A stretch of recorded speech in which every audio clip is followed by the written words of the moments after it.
Hola a todos, bienvenidos a un nuevo episodio de PLF. ¿Cómo estás, Jonathan? Buenas tardes, Uri. La verdad es que es un placer estar aquí contigo. Shalom a todos los que nos acompañan y bueno, muy bien, muchas gracias. Entonces, hoy tenemos a doctor en historia, ¿está bien? ¿Doctor en historia? No, doctorando, No, doctorando. Aún la estoy haciendo la tesis doctoral. doctorando, pronto, futuro doctor en historia, Jonathan Bar Shuali, que está en Madrid, está en España. Y la invitación de este podcast es poder hablar sobre un fenómeno interesante que tiene que ver con los judíos y la guerra, judíos, soldados judíos en diferentes batallas a lo largo de la historia, específicamente en el siglo XVIII, siglo XIX y las guerras, los soldados en los armamentos, ¿se llama? ¿Napoleónicos? ¿Cómo se llama? En los En los ejércitos. ejércitos, sí, En los ejércitos, ellos, esas palabras. sí, eso es, sí, los Estaba ejércitos. traduciendo del inglés armamento como army, Ah, pero ese ya. Pero bueno, vamos a hablar de soldados judíos a lo largo de la historia, desde la Torá, desde la Biblia hasta nuestros días, concentrándonos en el siglo XVIII y XIX de las guerras napoleónicas, pero vamos a hacer un poco de todo un poco hoy. Este es más o menos el tema de lo que vamos a conversar y tenemos a Jonathan que escribió un libro al respecto, que después nos va a hablar un poco del tema. Pero Jonathan, contanos un poquito de vos, de tu formación judía en particular, de tu formación en historia en particular y cómo llegás a que este sea tu tema de investigación.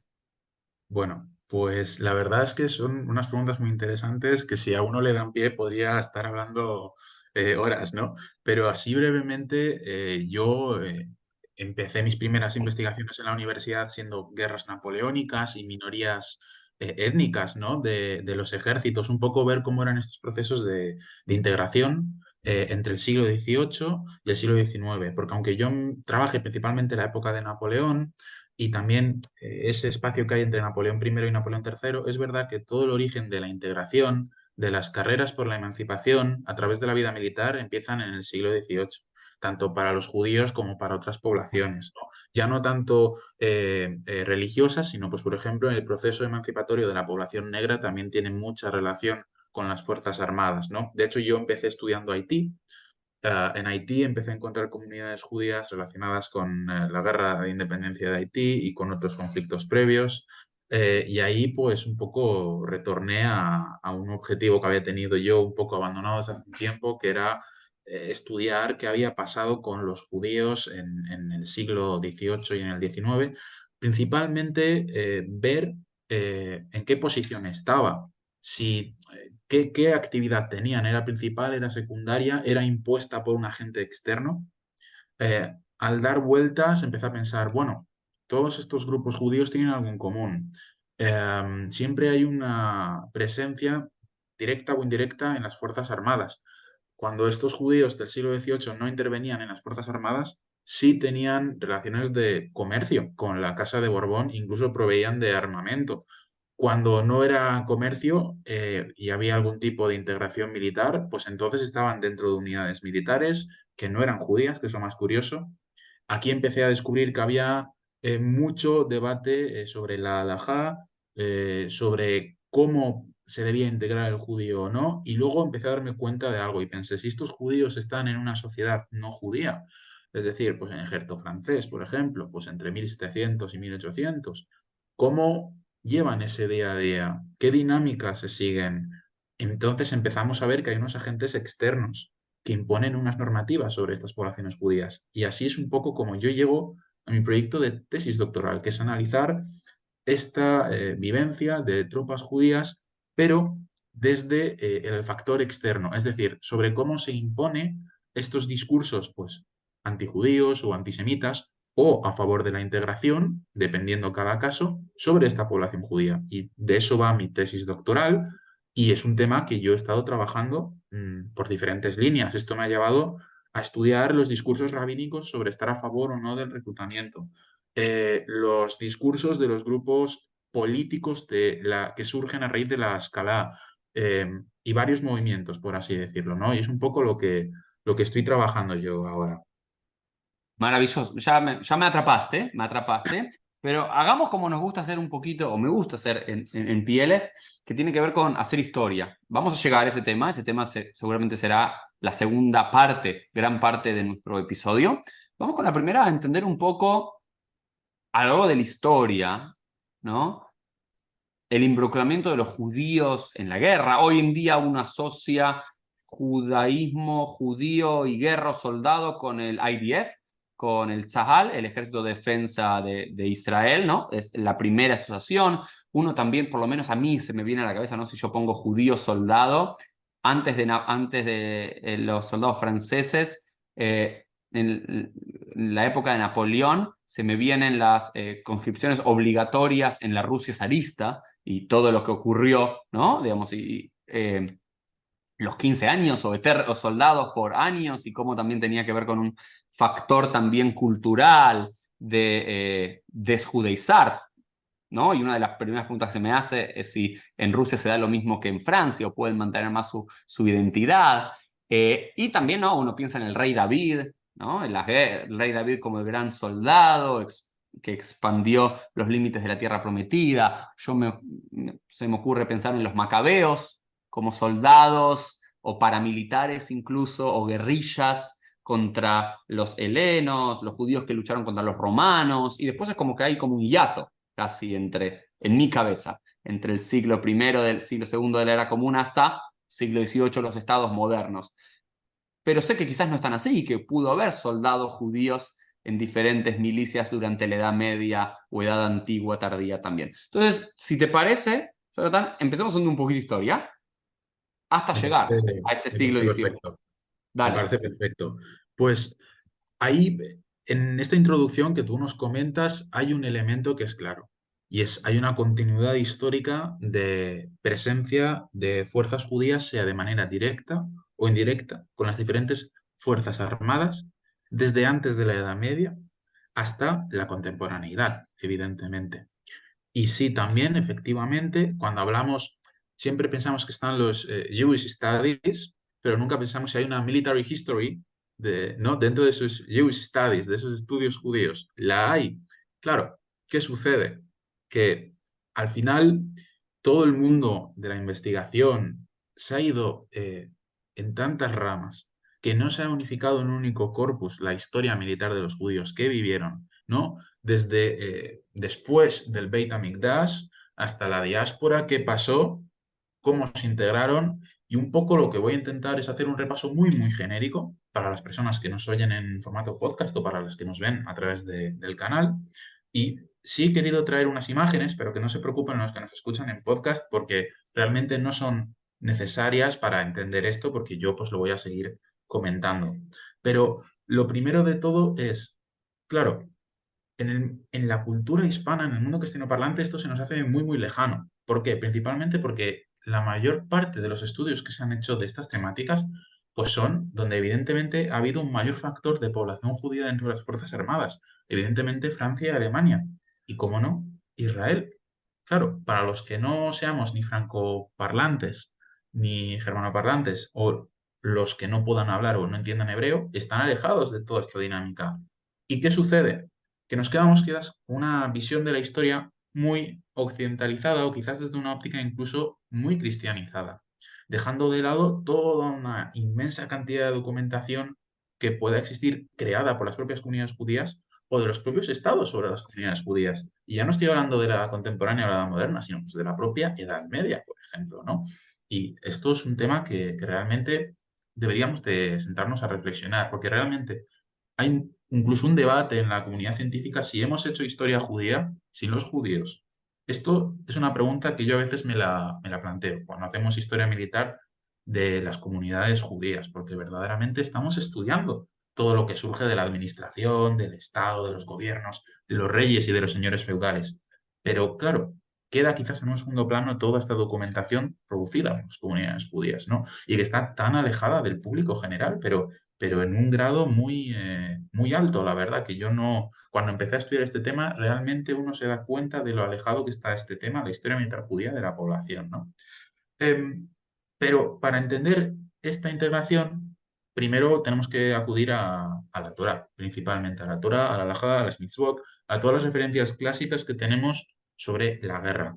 Principalmente porque en la propia Torá, la ley, aunque sea, es una instrucción, pero es una instrucción que tiene ciertos puntos para diferentes temáticas. En la Torá se contemplan los asedios, se contemplan qué sucede con los prisioneros de guerra, se contemplan qué pasa con las primeras. Hablabas de conscripción y también en la Torá se puede hablar de leva obligatoria, incluso de cómo entre todas las tribus se tienen que ofrecer una cantidad mínima de soldados y tienen que ir en conflicto versus pues, el pueblo o la entidad de turno.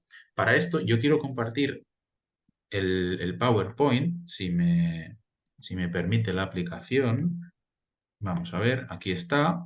Y entonces, me parece muy interesante comentar algunas parashot concretas para que pues, las personas que nos escuchan y las personas que nos ven vean un poco el reflejo de esto. ¿Por qué empezamos por la época bíblica? Porque, como digo, las leyes y las mitzvot de la edad clásica serán las que fundamenten los principios rabínicos sobre si un judío debe ir a la guerra o si no. Muy Mm, curioso comentar que esto tiene una clara inspiración del Código de Hammurabi. Evidentemente, el propio Abraham procede de Ur. El judaísmo tiene muchas inspiraciones del mundo sumerio. Son dos culturas que conviven, es muy, muy interesante. Y entonces, hay dos parashot concretas que las tengo marcadas, que me gustaría también señalarlas un poco para que nos hagamos a la idea, pero hemos hablado de levas de combate, de leyes para los prisioneros, sobre los asedios. Incluso hay un concepto muy interesante que los especialistas del mundo antiguo, ¿no? Yo me dedico a otras etapas, pero llegan a afirmar que a través de la Torá vemos esas ideas también en la que se puede, a través de la fuerza militar, unir al pueblo y aumentar este sentimiento de identidad, elemento común a todas las etapas de la historia. Este siempre el nosotros versus el vosotros. ¿Qué tan útil ha sido en los movimientos pues, nacionales o a la época de levantar ejércitos? Y esto nos demuestra el corpus tan elaborado que es la Torá propiamente, con toda esta legislación que nos muestra, ¿no? Por ejemplo, en la Parashat de Matot vemos cómo Moshe levanta varios grupos de 1.000 hombres, son 1.000 por cada una de las tribus de Israel, y las levanta para hacer la guerra contra Midian. Y es muy interesante, porque si vamos más adelante, por ejemplo, en la Parashat de Kitatse, ¿de acuerdo? Es muy interesante cómo allí, después de varias parashot en las que se ha hablado de cómo el pueblo de Israel está haciendo ese recorrido, más adelante encontramos una parasha y nos dice, el hombre recién casado está exento del servicio militar. Aquí tenemos una leva, es decir, aquí tenemos, perdón, una ley de reclutamiento militar y excepciones. Es decir, ¿no? Para que nos hagamos un poco a la idea. aquellos que recién plantaron una vid o aquellos Eso que es, después una mujer y todavía eso es. no tuvieron relaciones por primera vez o que construyeron una casa y que no la habitaron o incluso aquel que tiene miedo, ¿no? Aquel que Y es tiene muy, miedo no sale. Eso es, porque además es muy curioso que muchas de estas normas, las que son más relacionadas a lo cívico o a lo ciudadano, se aplicaron, pues por ejemplo, en el siglo XVIII en todos los ejércitos. Las personas que recién tenían un hogar o recién se casaban ya no debían ir al servicio militar porque debían mantener al hogar, tal como pone en la parasha, de hecho. Y es muy curioso, ¿no? Cómo vemos dos elementos distintos desde el mundo bíblico hasta el mundo moderno y son elementos lógicos que se repiten. De hecho, tanto es así que, por ejemplo, en la Edad Moderna, en el siglo XVIII, cuando se hacían grandes reclutamientos masivos de tropas, de repente aumentaban las tasas de casamientos, porque la gente quería evadirse de esta manera de participar en el ejército, porque sabían que eso les podía conllevar todo tipo de problemas, ¿no? Por supuesto, si saltamos bueno, en los tiempos bíblicos, en el PowerPoint, para los que lo puedan ver, simplemente para imaginar un poco un guerrero de esa época, pues en base a la imagen clásica que tenemos, pues del reino de Judá, del reino de Israel, de los filisteos y demás, pues esto es un poco una imagen de cómo se creía que podían ir vestidos, que evidentemente tiene fundamento arqueológico, porque incluso fuentes de otras culturas que conocieron al pueblo de Israel, al reino de Judá, etcétera, hicieron representaciones pictóricas, ¿no? Pues, por ejemplo, para los que nos están oyendo, en Egipto, en el templo de Medinet Abu, al sur de Egipto y cerca de Luxor, es un templo de la dinastía de Ramsés III. Es muy curioso porque aparecen tropas filisteas capturadas, ¿no? Los filisteos estuvieron en contacto con estos reinos, es decir, nos demuestra la existencia de todas estas legislaciones, de todos estos pueblos que estuvieron en conflicto y demás, ¿no? Pero, por supuesto, la presencia no se limita a lo bíblico, sino que tenemos fuentes arqueológicas, pictóricas y documentales que nos hacen ver que los judíos ya, después de incluso de la destrucción del Segundo Templo, están luchando en todo tipo de dinastías, pues por ejemplo, eh, está- participan en el Imperio Seleucida, que son herederos de la dinastía de Alejandro Magno. También, por ejemplo, luchan para la dinastía egipcia ptolemaica, es decir, esa etapa de Egipto donde ya es una cultura más helénica. Y, por ejemplo, hay otros casos muy interesantes con los persas. Luego, como no, en Roma sabemos esto es muy interesante porque hay un joven investigador que él ya sí es doctor, que es Agai Olasetsky. Él mantiene que, por ejemplo, la kashrut no era un impedimento, por así decirlo, para estos legionarios romanos o para estos auxilia, que es una tipología de soldado que aún no son ciudadanos y se hacen soldados para conseguir la ciudadanía del Imperio Romano. Él comenta que mantener la halajá y la kashrut no era un impedimento. ¿Por qué? Porque dice que en muchos casos estos soldados adaptaban esa religión judía a el contexto en el que vivían, por así decirlo. Que esto es un concepto que nos parece muy nuevo, pero sobre todo si estamos hablando de tropas judías aisladas en grandes legiones romanas, en conflictos en Oriente Medio, donde ni siquiera se puede llegar a alcanzar un minyan en muchas ocasiones, uno se acaba adaptando al contexto por la supervivencia. Y es muy No, interesante. y es importante, Jonathan, para mí recalcar acá que tampoco hay que interpolar a históricamente la halajá como la conocemos ahora o como se desarrolla principalmente en la tierra de Israel y en Babilonia en los primeros siglos de la era común y se canoniza en la Edad Media, como era en el judaísmo del siglo segundo, tercero, cuarto antes de la era común, o que podía haber unos judaísmos más fluidos que lo que después se Efectivamente, porque consolida. además, claro, No, la propia ritualidad ha ido incluso evolucionando y la forma de entenderla, evidentemente. Y es muy interesante, pues, cómo este investigador encuentra muchísimas tropas romanas en las legiones. Incluso él llega a argumentar en uno de sus trabajos la existencia de gladiadores judíos, que esto es muy interesante. bueno, el propio Sí, Talmud habla de Reish Lakish, ¿no? Por lo menos no sé cuán histórico es el personaje de Reish Lakish, pero el propio Talmud habla de por lo menos un gladiador judío en la época romana del siglo efectivamente, I. efectivamente. Si pasamos más adelante, pues por ejemplo, y avanzamos a una etapa del Imperio Romano cristianizado, ahí en cambio, cuando Constantino, después de la batalla del Puente Milvio, adopta el cristianismo para el imperio, ahí, a pesar de los edictos de libertad religiosa, entre comillas, que hizo el propio emperador, disminuyen en cambio la presencia de tropas judías. Me encanta esto como ejercicio histórico, pero necesito para mi cabeza, para entenderlo mejor y para los que están viendo y escuchando, parar un poco y aclararme a mí y todo, porque me parece fascinante. Entonces estamos diciendo que ya desde los tiempos bíblicos clásicos de la Torá, vamos a ir desde el siglo X, XI, XII, antes de la era común, hay una relación entre lo israelita, lo judío, con la guerra. Hay mitzvot en la Torá, que no es simplemente lo que comes, lo que no comes, qué haces en Shabbat o qué haces en Yom Kippur, es cómo te comportás en la guerra. Encontramos en la propia Biblia decenas de historias bélicas, Sí, desde Moshe apenas sale de Egipto y las primeras guerras contra Midian, luego Josué conquistando la tierra prometida en campañas militares, luego sí, tenemos la época de los Shoftim, de los jueces que unen al pueblo de Israel trayendo levas para, y ahí se conforma luego de un par de siglos el reino de Israel. Tenemos al rey Saúl y sus guerras, que no decapita al enemigo como Dios le pidió, y a sus reyes, y tenemos al rey David. Tenemos un montón de historias bélicas de guerra que quizás no son las que más recordamos porque hubo un desénfasis de el judío como judío militar desde los tiempos rabínicos, pero después también tenemos, por ejemplo, la historia de Purim, estoy pensando ahora, que también Mm. los judíos se rebelan contra los mercenarios de Amán. Después vos mencionaste en la época de los macabeos o en la época...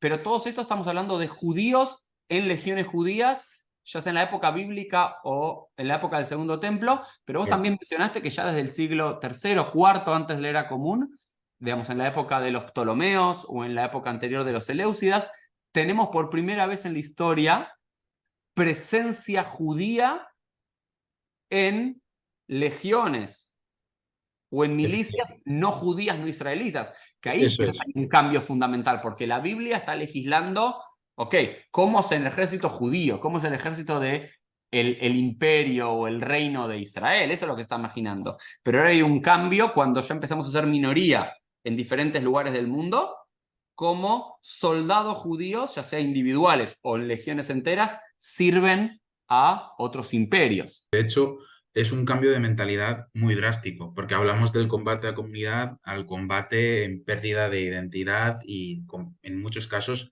individuos aislados.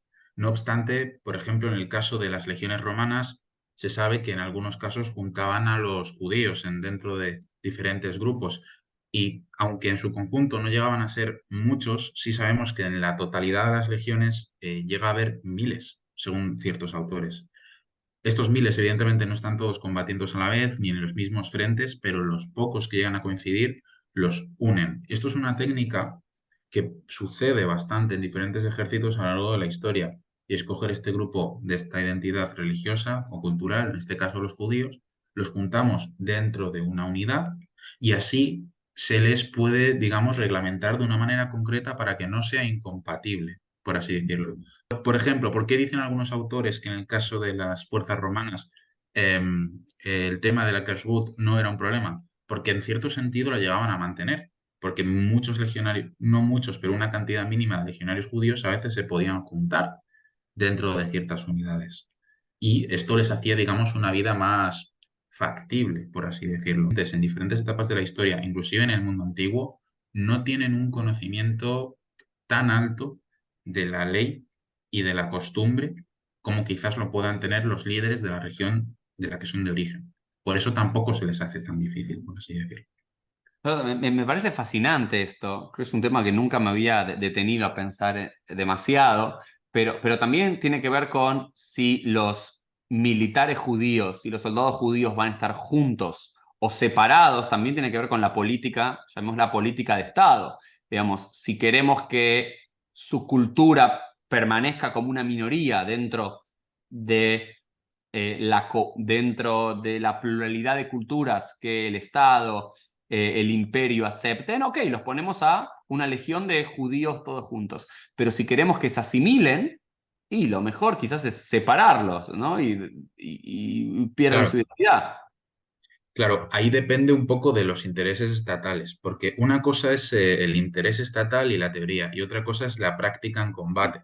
Si tú asimilas una minoría y la vas a, digamos, legislar, quieres efectividad en el combate, primas el resultado, pues primero vas a primar eso. Entonces juntas a estos individuos para sacar un resultado óptimo. Y luego ya en tiempos fuera de conflicto, entonces puedes llegar a aplicar otras medidas, por así decirlo, ¿no? Esto lo tienen estudiado otros autores, lo tienen mucho mejor estudiado que yo. En España, por ejemplo, hay investigadores del tema de las legiones romanas y las minorías judías, pero es un tema que no deja de ser troncal en diferentes etapas de la historia. Vamos un salto un poco más allá y vamos a la Edad Media, ¿de acuerdo?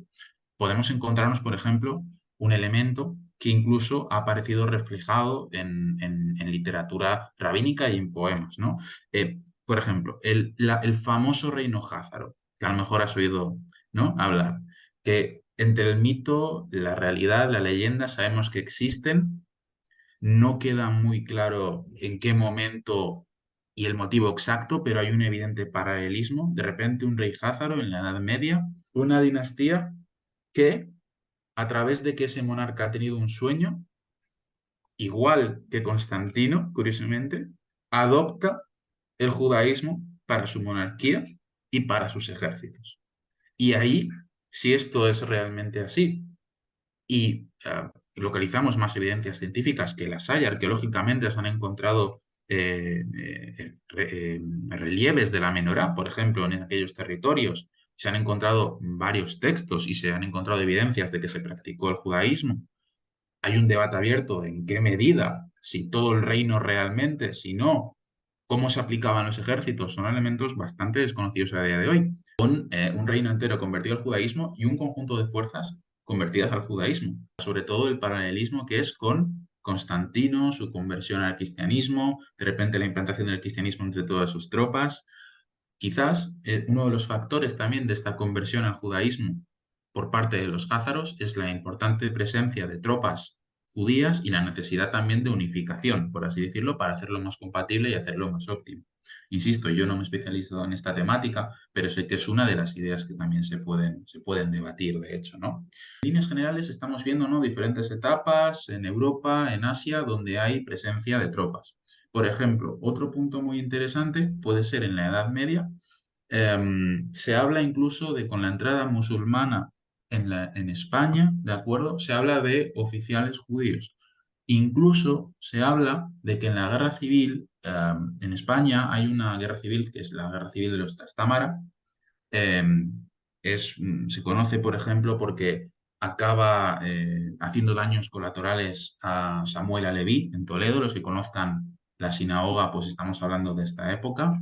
Parece ser que en este conflicto civil castellano, en plena Edad Media, en la península ibérica, algunos judíos tuvieron permiso para formar parte de unidades de combate. No es una mayoría, pero sabemos que existió. Y hay algunas referencias puntuales, incluso en el territorio español, en plena Edad Media, que es un, un periodo muy convulso, porque estamos hablando de avances y retrocesos cristianos y musulmanes continuamente en plena Edad Media. Estamos hablando de que incluso allí se permitía la presencia de algunos judíos en situaciones límite, muy límite, pues como pueden ser asedios, situaciones desesperadas, pero llegaron a entrar en combate. Y esto nos hace una línea cronológica de presencia continua judía en este. Consulta, Jonathan, consulta. ¿Normalmente en las milicias musulmanas o las milicias cristianas o en ambas se le permitían en casos extremos? En las tropas musulmanas yo sé que había oficialidad judía. Sí, Y el en el famoso caso, Shmuel Anagid, ¿no? Shmuel correcto. Anagid. Y luego en las tropas cristianas, lo que tengo entendido era que era una movilización de momentos Mm, concretos para necesidades de extrema urgencia. Entonces, ok. en la parte cristiana, incluso, por ejemplo, sé que en Burgos se dio un caso así. Cuando los judíos, hablábamos de la información que pueden crear las comunidades judías para hacernos llegar a estos contextos de guerra, de presencia de judíos en el ejército y similar, ¿no? A mí me parecen que las Agadot, por lo menos las de la Edad Media, son un claro reflejo de que, bueno, el judaísmo de aquel momento había una clara conciencia de lo bélico, del ejército, de la cultura que lo rodeaba, ¿no? Em, en la pantalla simplemente, y para los que nos oyen, hay una Sagadot del siglo XIV producidas en Cataluña y, bueno, si nos vemos, por ejemplo, la imagen de cómo los egipcios cruzan el mar para perseguir al pueblo de Israel y luego las aguas se les echan encima, si nos vemos realmente toda la estética que llevan, es militar, son guerreros medievales, normales. ¿Por qué? Porque, en primer lugar, convivían estas dos sociedades, ¿no? La sociedad judía estaba, entre comillas, integrada en la sociedad europea medieval, eran testigos de sus eventos históricos y los reflejaban en su cultura popular. Un ejemplo son las Agadot, ¿no? En la izquierda simplemente he puesto esa famosa frase de Abadim Ainu, ¿no? El Efagao Bemitzrayim, ¿no? Esos trabajadores fuimos para el faraón en Egipto para que los que nos están viendo la imagen reconozcan que no es que sea un documento tan extraño, sino que es una agada de pesa y tenemos representaciones de caballeros medievales. Y saltamos un poco más adelante y nos vamos al inicio de la Edad Moderna. Aquí ya podemos hablar, tú hablabas de milicias, ¿de acuerdo? Podemos hablar del término propiamente milicias y me voy a explicar para que los que nos oyen y nos ven me entiendan, ¿de acuerdo? Milicia entendiéndose como un grupo de ciudadanos con derechos, en este caso muy importante, con derechos mínimos, ¿de acuerdo?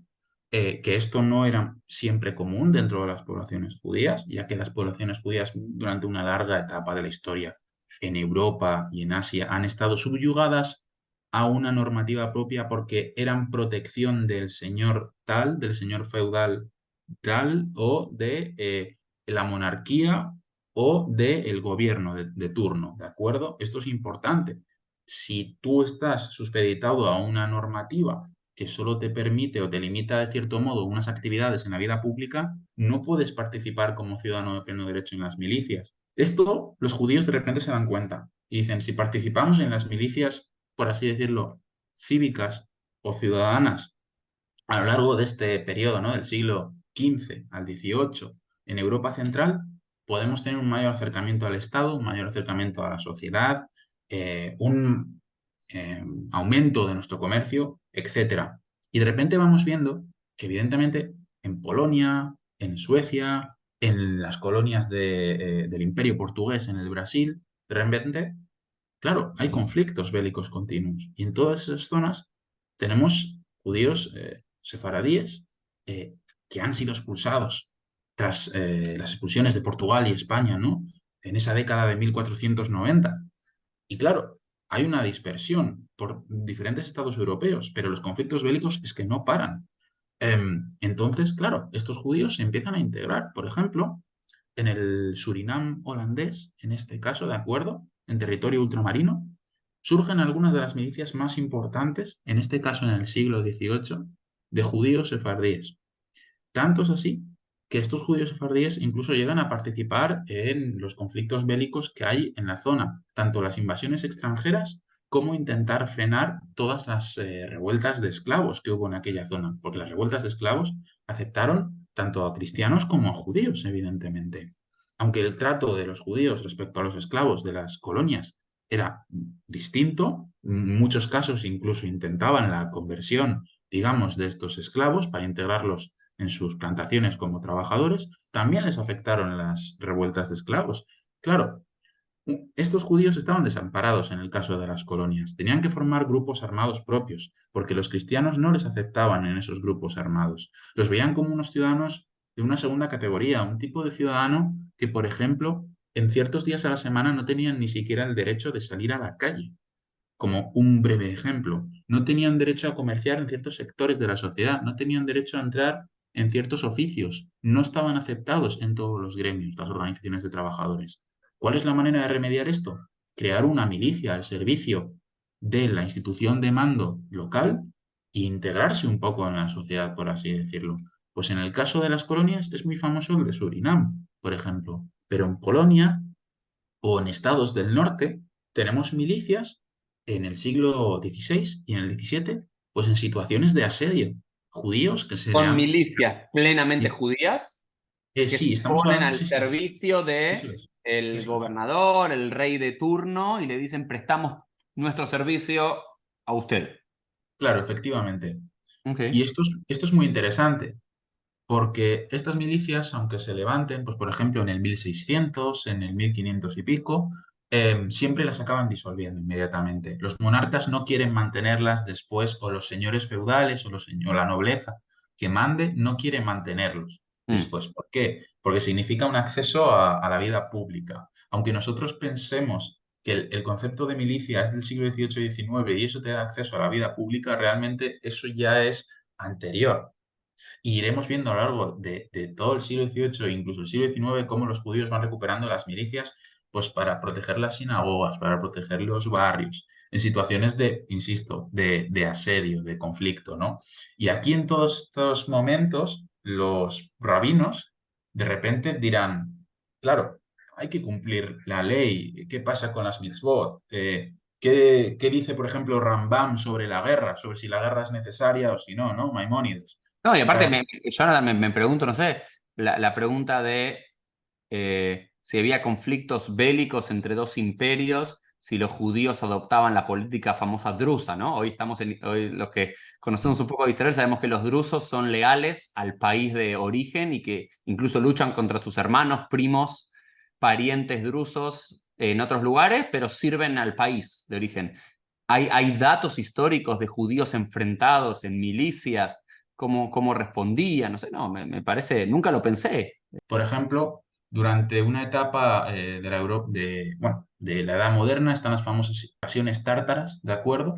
Sabemos que tenían tropas judías y luchaban contra milicias europeas que también tenían tropas judías. Y hay algún relato concreto de que, bueno, incluso dentro de los cosacos, cuando los cosacos atacaban la frontera occidental, sabemos que ellos tenían judíos que se enfrentaron en algún momento a otros judíos, no propiamente milicias judías, pero sí que coincidieron porque hay algún relato, hay cartas, hay documentación, pero claro, esto está muy poco trabajado porque bueno, es una cuestión más idiomática, ¿no?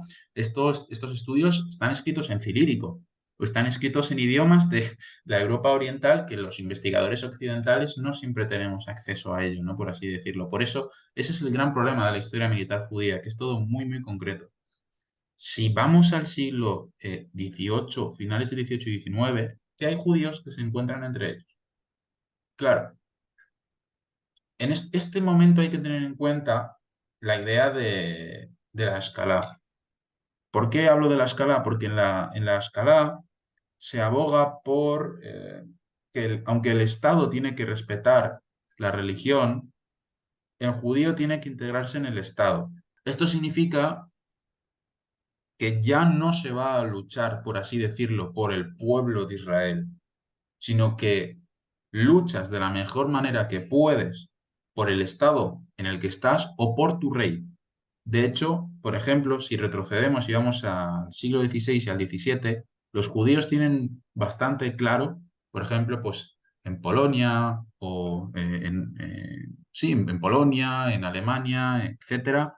En Rusia se les prohibía combatir en aquel momento, pero sí en varios países de Europa Central tienen claro que ellos son eh, ya no posesión como en la Edad Media, pero sí súbditos de la monarquía. Por ejemplo, en Holanda, a finales del 18, casi coincidiendo con la Revolución Francesa, están las famosas revueltas patriotas, donde se quiere quitar a la familia de los Orange, que está gobernando allí, ¿de acuerdo? Y quieren tener más accesos, digamos, a derechos ciudadanos, igual que está sucediendo en Francia.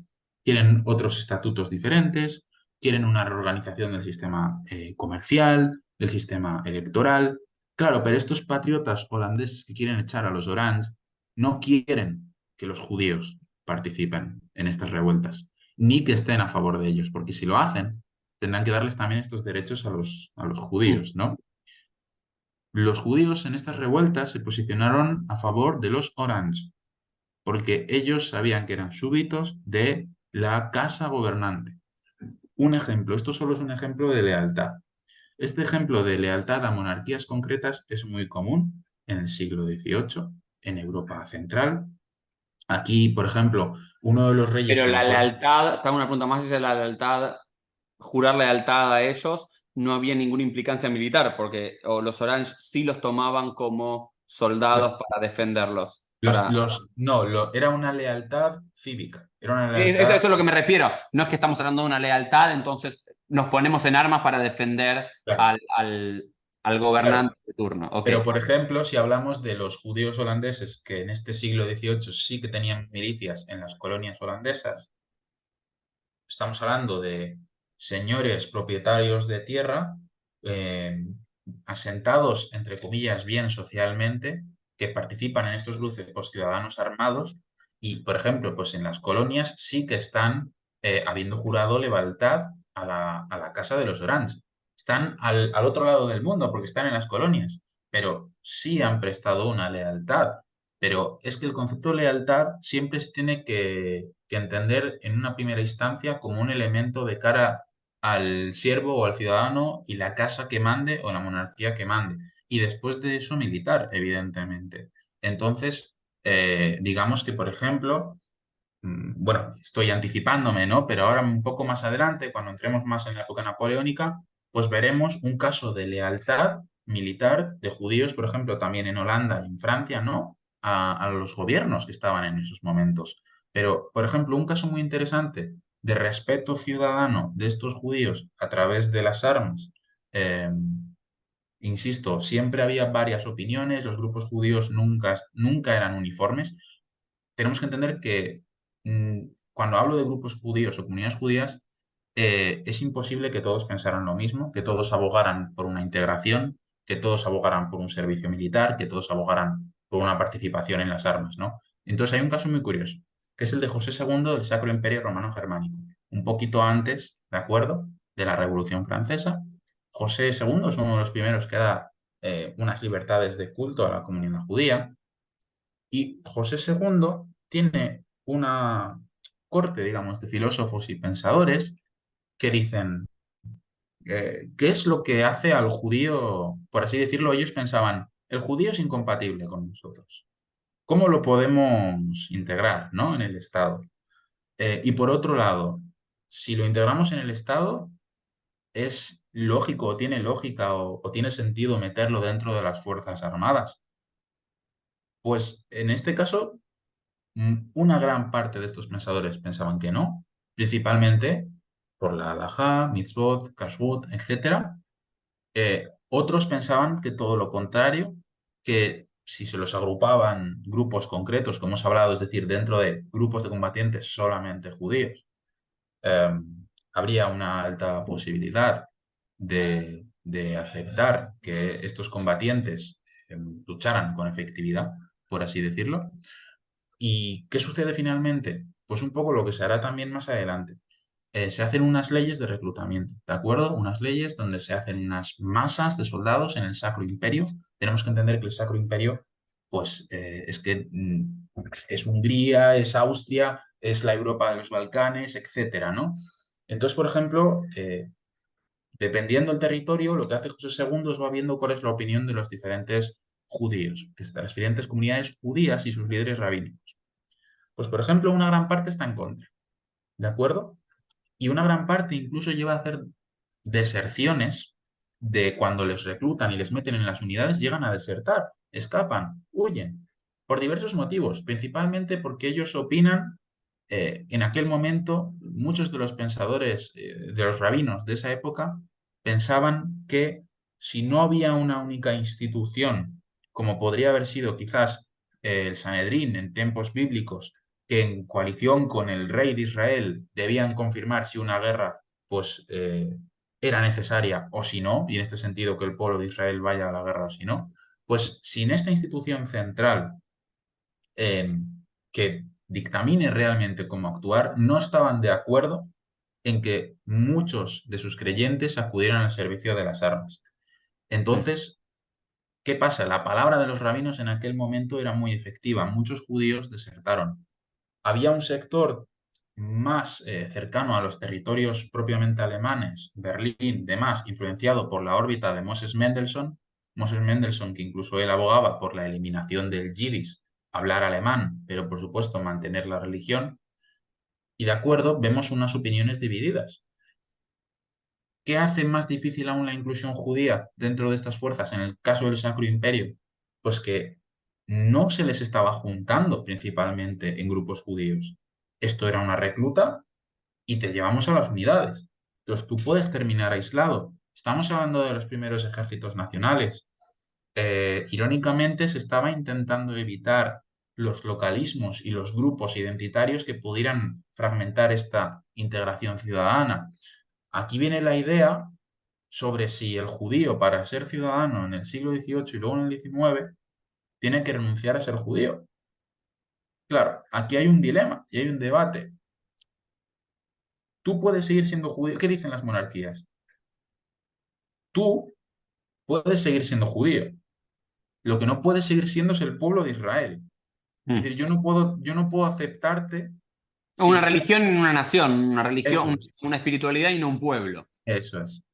Entonces, yo no te puedo aceptar si tú eres el mismo pueblo del que está en Francia, que está en mi contra, si el que está en Holanda, que está en mi contra, si el que está, etcétera, etcétera, etcétera. Claro. Esta idea se va expandiendo, se verá en los debates de la Asamblea Nacional de la Revolución Francesa, etcétera. Cuando José II acaba implantando estas medidas de reclutamiento, como hemos dicho, muchísimos judíos participarán. De hecho, eh, estas medidas de José II hace que luego en las propias guerras napoleónicas haya entre 15.000 y 30.000 judíos repartidos entre todos los regimientos, en este caso ya no del Sacro Imperio, sino de Austria, del monarca de Austria, ¿de acuerdo? Con el descendiente de José II en pleno conflicto napoleónico. Y claro, son unas cifras impresionantes. En primer lugar, por la cantidad de judíos que había en esas zonas, que era mayor a otras zonas de Europa. Según nos vamos acercando a la Europa central, hay una mayor cantidad de judíos, de hecho. Claro, y luego esto será referente para los propios franceses. Cuando los franceses, con la Asamblea Nacional y luego la Convención, acaban aceptando y acaban debatiendo sobre la inclusión del judío, saldrá otra vez esta idea de podemos aceptar al judío como una persona religiosa, pero no como una identidad de una nación aparte, tiene que integrarse. En el caso francés, de hecho, no se meterá a los judíos en unidades especiales. Y hay un caso muy curioso, rabino, estamos hablando ya de la Primera República Francesa, se crean las guardias nacionales, que son las herederas de las milicias, es decir, la participación ciudadana de cara a la protección del Estado y el acceso a los derechos principales del ciudadano o del siervo de una monarquía, una república, etcétera. Y tal es la situación que este rabino, que debía de estar además bastante vinculado a los sectores más liberales, llega a pedir un puesto en la Guardia Nacional Francesa, lo consigue, e incluso se quita los peyot y se quita la barba y se llega a meter en la Guardia Nacional Francesa. Para que vea, esto es un ejemplo puntual, es muy concreto, pero es para que las personas que nos oyen y nos ven vean que es imposible hablar de una manera unificada de esto. Hay casos y hay casos, pero evidentemente el nexo común es la participación en las Fuerzas Armadas, ¿no? Y sobre todo ese momento en el que pues, los propios judíos tienen que reconocer que bueno, lo que tienen en común con el judío del país del otro lado de la frontera es que también es judío, pero no deben de identificarse de cara al Estado como una nación, por así decirlo. En el caso de Francia es muy curioso porque no todos los soldados se dieron a identificarse a sí mismos como judíos. De hecho, Napoleón trata de hacer, después de las asambleas de notables y las asambleas rabínicas de 1806 y 1807, intenta hacer, digamos, una institución central, como sería a día de hoy, Un para que me Sanedrín. entiendan. Sí, o sea, pero más allá del Sanedrín. Va más en el sentido institucional, porque el Sanedrín de 1807, evidentemente, para debatir qué debe hacer el judío, cómo se le puede integrar, si no, si, Ah, cómo la el, constituante. el consistorio, el consistorio, eso es.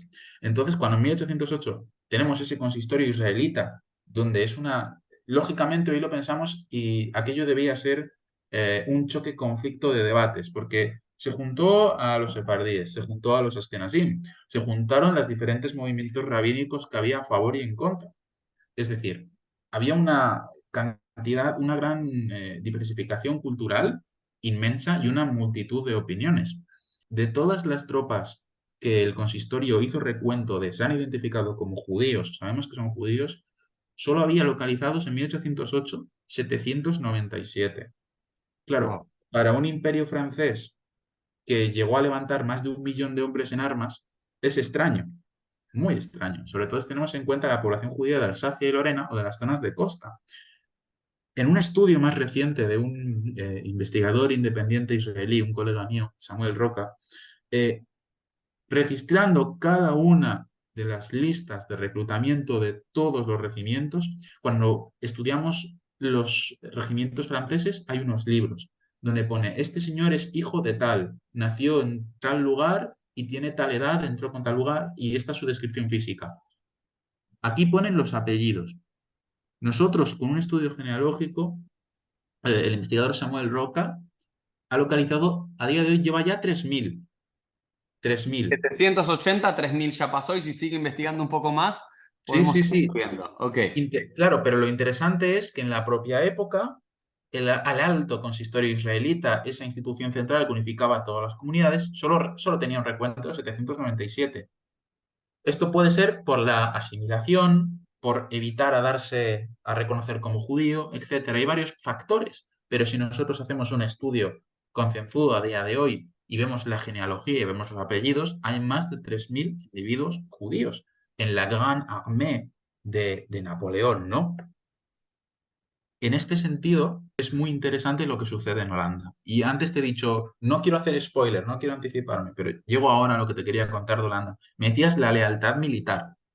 Pues hay un caso muy interesante que yo lo estudié para mi libro y también en mi proyecto de tesis doctoral. Este es mi libro, ¿no? La Gran Armée de Sacamos, Napoleón. sacamos la Sí, pantalla, así nos vemos más. exacto. Sí, la voy a Ahí está. sacar porque ahora un Mostrarnos rato el no hace libro, mostrarnos falta. tu libro para los que Este están es viendo. el libro, ¿de acuerdo? La Gran Armée de Napoleón y sus aliados. Se puede comprar en todas las plataformas. En este libro yo intenté incluir qué pasaba con los judíos, ¿no? Y entonces, aparte de pues, señalar que, por ejemplo, el Imperio francés tuvo dos generales judíos, ¿no? El general Wolf y el general Rothenburg. Y luego localizamos muchas memorias de soldados combatientes judíos en esta época. Algunos más ortodoxos que otros, evidentemente. Pero es muy interesante leer sus memorias porque a través de ellos conoces su identidad. Porque a lo mejor te están hablando, este es un caso que yo lo cuento siempre, un judío de Alsacia que está escribiendo en sus memorias que lo estaba pasando mal, la ropa totalmente deshecha, semidesnudo, con una gran barba, en frío, todo fatal, sin comida. Y usa una palabra muy curiosa para decir lo que le está dando picor y malestar. Dice kinim, hablando de la Las traducción, las pulgas de pulgas, una de eso es, de las las llamadas pulgas, eso es. las 10 plagas de Sí, Egipto que decimos. claro, entonces dice Kinim y lo pone en fonética en alemán, pero dice Kinim. Entonces sabemos que estos soldados usaban el yiddish y el hebreo cuando se reconocían entre ellos o digamos para sus ambientes más personales, ¿no? Hay un caso muy curioso y es el regimiento israelita de Luis Napoleón, el hermano de Napoleón Bonaparte. Es un regimiento que se crea a raíz de las comunidades judías askenazí y sefardíes en Ámsterdam en 1809. No llega a entrar en combate, pero sí se lo pone como un regimiento destinado, digamos, a defender la ciudad. Principalmente porque en aquel momento Napoleón le quería quitar la corona de Holanda a su hermano Luis. Luis no estaba muy de acuerdo, por si acaso, digamos, reforzaron la ciudad y entonces levantan un regimiento entero de judíos. Y aquí, claro, las discusiones rabínicas nos pueden dar para horas y horas. La comunidad estaba muy fragmentada. Pero, ¿qué es lo que hizo el Estado? Dijo, de acuerdo, a los que mandan de esta unidad, pongámoslos de una clase social buena, digamos, adinerada o, por así decirlo, bien asentada. Y en la tropa rasa, cojamos a todos los judíos que están desamparados y pobres. Cogieron a todos los judíos que eran de una clase muy pobre, que vivían en la calle, había muchos, que vivían incluso del servicio comunitario, que pasaban incluso el día en las yeshivot, en las yeshivas, en las escuelas talmúdicas, porque no tenían dónde estar en su día a día, y cogen a toda esta tropa y la meten en la unidad. Claro, esto tenía una función para el Estado. Los judíos son un ente, digamos, extraño que no terminamos de comprender bien, pero lo estamos tratando de integrar. Y tenemos un problema. Y es que pasa con todo este sector judío totalmente empobrecido, en este caso en Ámsterdam, por ejemplo, o en varias ciudades holandesas, el reclutamiento se hizo en Rotterdam, en La Haya, etcétera. Pues los metemos de soldado raso, los obligamos a todos y los metemos. Y así, claro, nos olvidamos del tema de los desamparados judíos, los integramos en el Estado y prestan servicio. Y es una masa de combate. Muchos historiadores, incluso yo en un primer momento pensé que se consiguieron cumplir los cupos. Luis I quería tener más de 800 combatientes judíos.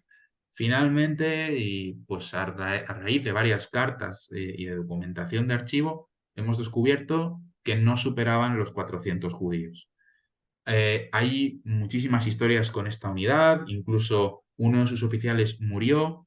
La familia quería que fuera enterrado, evidentemente, con el talit alrededor del cuerpo, pero el gobierno no. El gobierno quería que lo enterraran con el uniforme militar, con el sable, ¿no? Ahí vemos cómo el proceso de integración falla un poco. Esta unidad, ¿El enterró en cementerio judío o en cementerio militar? en un cementerio judío, en un cementerio judío, pero ellos querían la comunidad, la familia, quería que se mantuvieran Los todas ritos. las tradiciones, ¿no? Y que se hiciera el duelo, etcétera.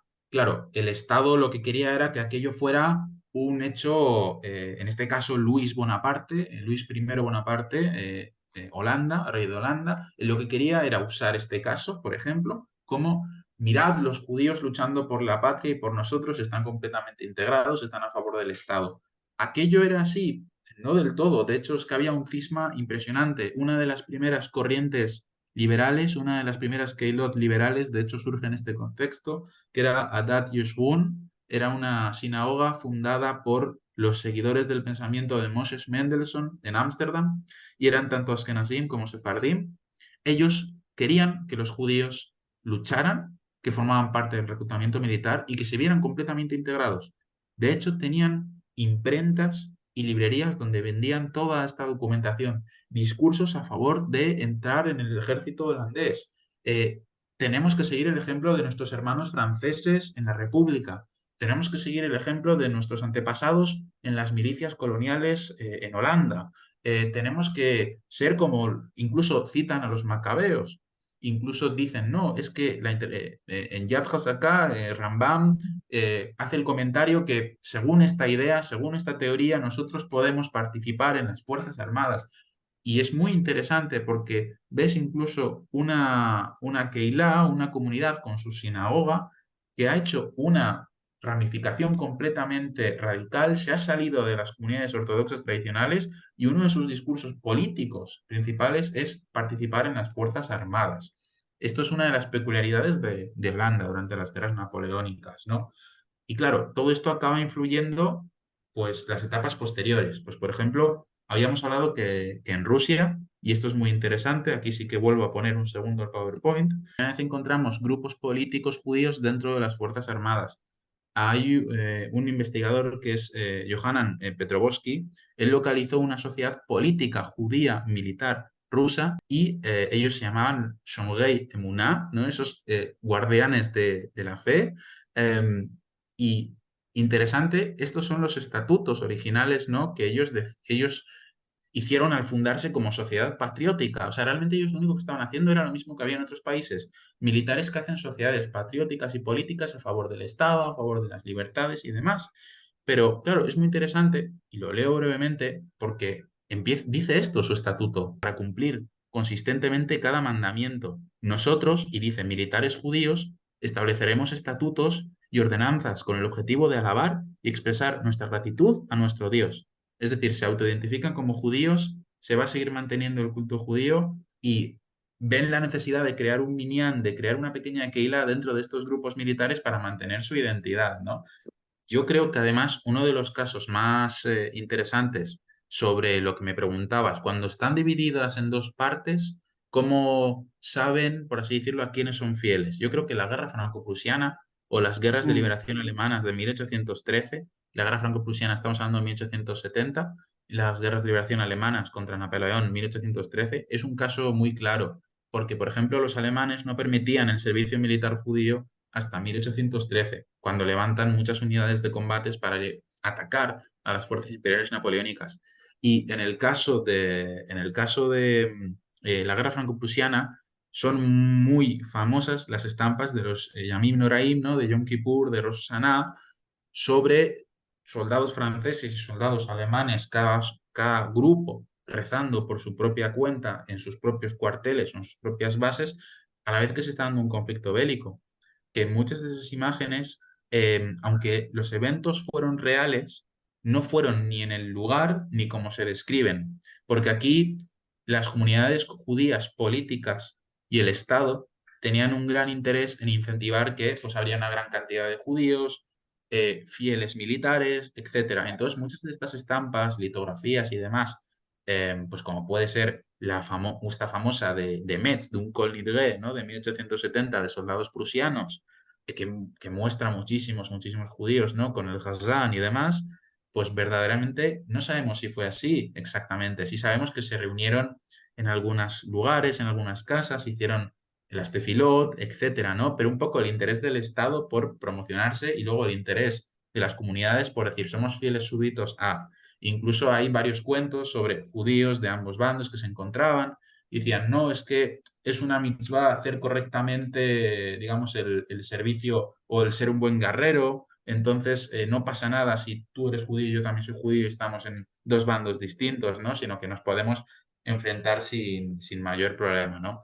Un par de ejemplos más que yo creo que pueden gustar bastante a las personas que nos oyen, ¿no? Pues principalmente sabemos de la existencia de judíos, evidentemente, en el contexto hispanoamericano, que se habían inmigrado a Hispanoamérica, claro, y en la Segunda Guerra Mundial muchos vuelven a Europa. En este caso hay un cuerpo expedicionario muy interesante brasileño que participa en el ejército americano en la Segunda Guerra Mundial. Hay un libro de ello que les recomiendo a todos que lo busquen, que es sobre el veterano Israel Rosenthal. De hecho, este es su certificado como veterano que le hicieron por haber participado en la Segunda Guerra Mundial, ¿no?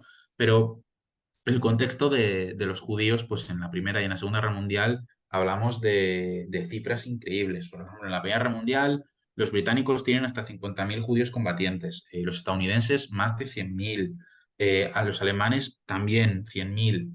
En la Segunda Guerra Mundial, si nos vamos a Rusia, Estamos hablando solamente, que en la Primera Guerra Mundial en combate había por lo menos 250.000 o judíos más, de estos o grandes más. estados y después otros miles más de otros estados más pequeños. Más porque no estoy contabilizando ni Polonia, Claro. ni, por ejemplo, en Polonia sabemos que había más de 1.500 Digamos combatientes. 300.000, digamos 300.000 como Sí, para... sí, sí, claro. Estamos hablando cifras, incluso nos quedamos cortos porque tenemos un problema a la hora de contabilizarlos, ¿no? Claro. Por así decirlo. El registro histórico nos lo pone muy, muy, muy difícil.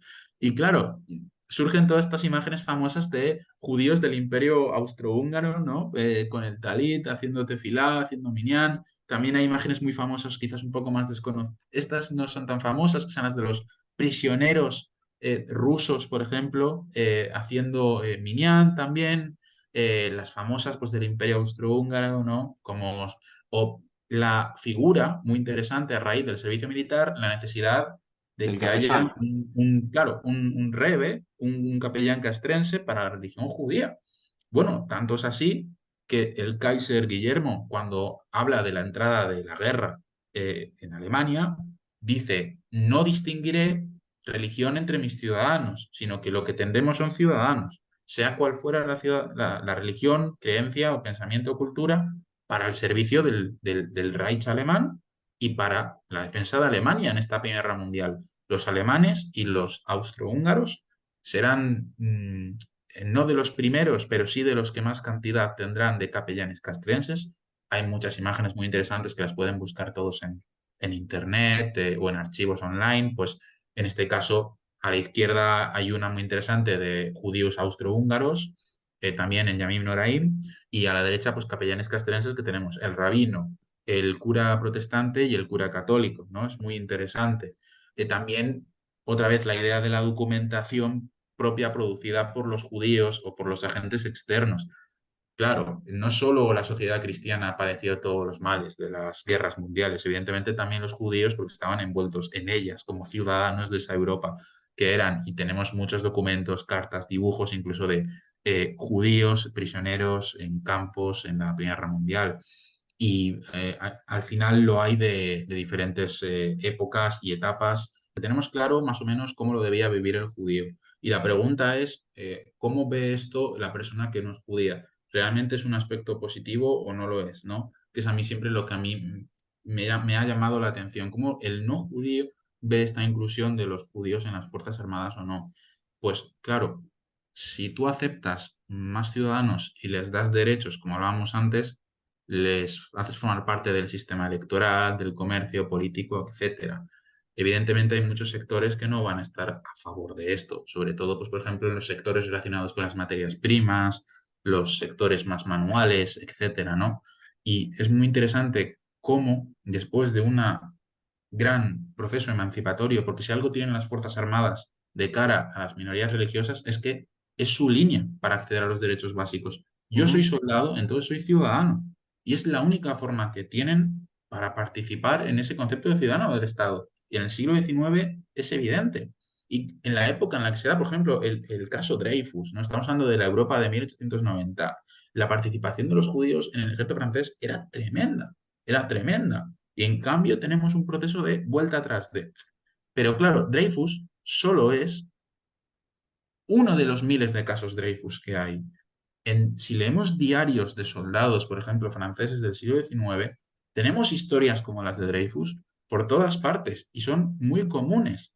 Incluso este judío que estaba conmigo era un espía, no era de los No, por nuestros. eso también siempre es interesante en el siglo XIX marcar como el siglo de la emancipación también es el siglo del auge del antisemitismo nacional, ¿no? Como Claro, casi van de la mano. Uno pensaría que tienen que ser sí, fenómenos contrarios, pero van de la mano, casi, eso ¿no? es, porque es muy curioso porque además es la etapa en la que, claro, ya no es tanto un odio a la religión judía, sino que es un odio a los judíos como individuos. Estos individuos que están viniendo aquí, están intrometiendo en nuestros asuntos, están interviniendo en todas las políticas nacionales, internacionales y locales.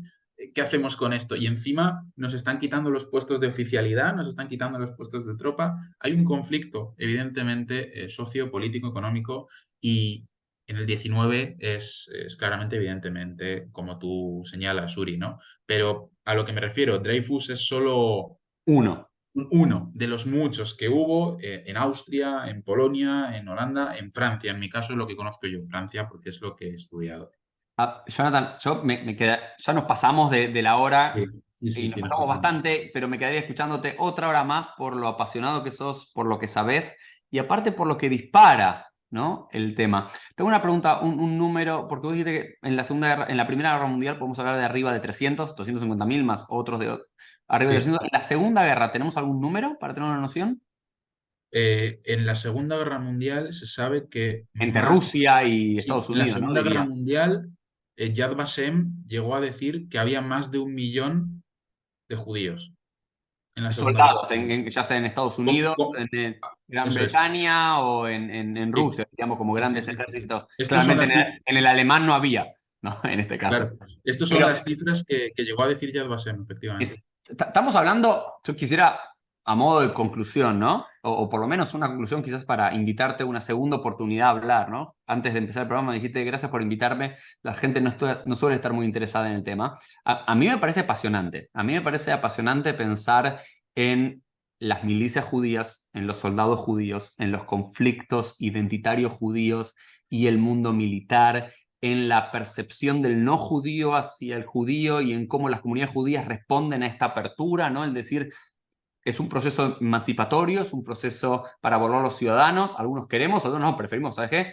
No quiero entrar al ejército porque prefiero seguir siendo una minoría separado. Me apasiona poder entender también el fenómeno del antisemitismo interno dentro de los propios, cuando combatientes judíos combatían en grupos no judíos, ¿no? Como el antisemitismo, y también las percepciones locales, ¿no? Porque yo vengo de la Argentina, soy argentino, y todo el mundo militar en lo argentino está muy separado, ¿no? Por la historia argentina y los militares y la colimba y las dictaduras militares, no vemos con buenos ojos en términos generales y nunca hubo muchos judíos, excepto cuando hubo levas, ¿no? Como en la colimba donde soldados judíos y Hernán Dobre, que yo sé que lo conoces, él también investigó algún cierto antisemitismo incluso dentro de las fuerzas militares argentinas para los propios conscriptos judíos, pero acá yo trabajo y vivo en los Estados Unidos y acá hay una admiración del judío de sus, no en nuestros días, no hay muchos, o por lo menos en números masivos, ¿no? Judíos en los ejércitos, debe haber todavía unas decenas de miles, pero no era como cuando te hablan de la Primera Guerra Mundial, cuando te hablan de la Segunda Guerra Mundial o de la Guerra de Vietnam, te hablan de batallones, digamos, de judíos y de sociedades judías y de comunidades judías y el soporte, y decenas de congregantes hablando de sus padres o de sus abuelos con orgullo como judíos americanos y combinando esas dos lealtades o dos identidades o dos pasiones.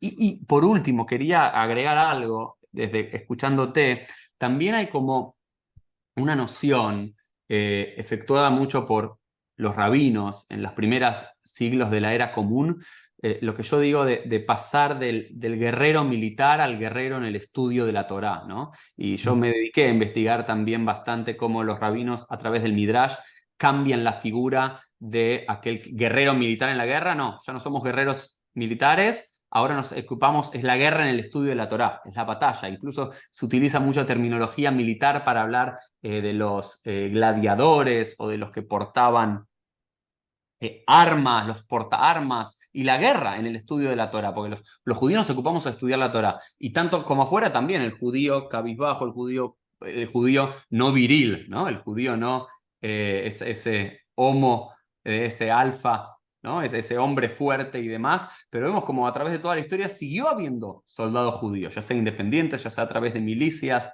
y demás, hasta el Estado de Israel. Entonces vemos que, de vuelta, el Ejército de Defensa de Israel o los grupos paramilitares antes del Ejército de Israel, la Ganá y demás, también venían con algo. Y también es muy interesante ver cómo muchas de esas, de la Ganá o del Palmaj o del Legi o del Etzel, también en un momento estuvo formado por judíos que sirvieron en milicias o en grupos militares de Europa, algunos de ellos, o de Oriente Medio. Algo que se nos olvida, digamos, que no es que salió de la nada, que fue Mm, como, oh, efectivamente. digamos, Y, y que no hay solo una lo de la historia. transición y me parece maravilloso, y siempre hablamos, ¿no?, de los judíos que lucharon para los británicos desde el 41-42 en la Segunda Guerra Mundial como batallones desde la tierra de Israel enviados, y ver que esto, bueno, no nació ahí, ya nos contabas desde el siglo XVI que tenemos estas milicias judías en diferentes lugares que servían. Entonces, a mí me parece un fenómeno maravilloso y querría saber más, pero bueno, ya no estamos yendo del tiempo, pero si tenés Y nos ganas de algún estamos... comentario para cerrar o alguna Sí, idea, Jonathan. al final, en las comunidades judías, en todas sus diásporas y movimientos, han incorporado consigo la historia de los contextos que los rodean. Tanto es así que no solo se ha llevado, pues quizás a la herencia, a día de hoy en Israel hay institutos estratégicos que estudian, muchos militares estudian cómo eran estos conflictos bélicos del siglo XIX y XVIII, pero es que los judíos que emigraron de Europa Central a Estados Unidos, solo en Estados Unidos, porque hemos hablado de Europa, en Estados Unidos del siglo XIX hay más de 7.000 judíos combatientes registrados, algunos de ellos oficiales de alto rango. Y, y aquí lo dejo, pero para que la persona que nos vea o nos escuche se siente en Internet a teclear, porque de verdad que puede alucinar con algunas cosas que aunque están sueltas hay que ir uniéndolas en un mismo corpus, nos hablan de una sociedad europea y de sus minorías y de cómo se ha evolucionado, ¿no?, hasta lo que se ha llegado a hoy. Bueno, Jonathan, quizás que tenés una tarea pequeña, hacer un pieles de acá a 10 años como autor de la primera enciclopedia de la historia militar de los judíos desde los tiempos del rey David hasta el ejército de Israel. Todo lo que hay en el medio. Una tarea pequeña. Jonathan, te dejamos. Ojalá algún día. Bueno, un cariño grande y gracias por ser parte de este pieles y nos vemos todos en un próximo episodio. Chau, Un chau. saludo, muchas gracias.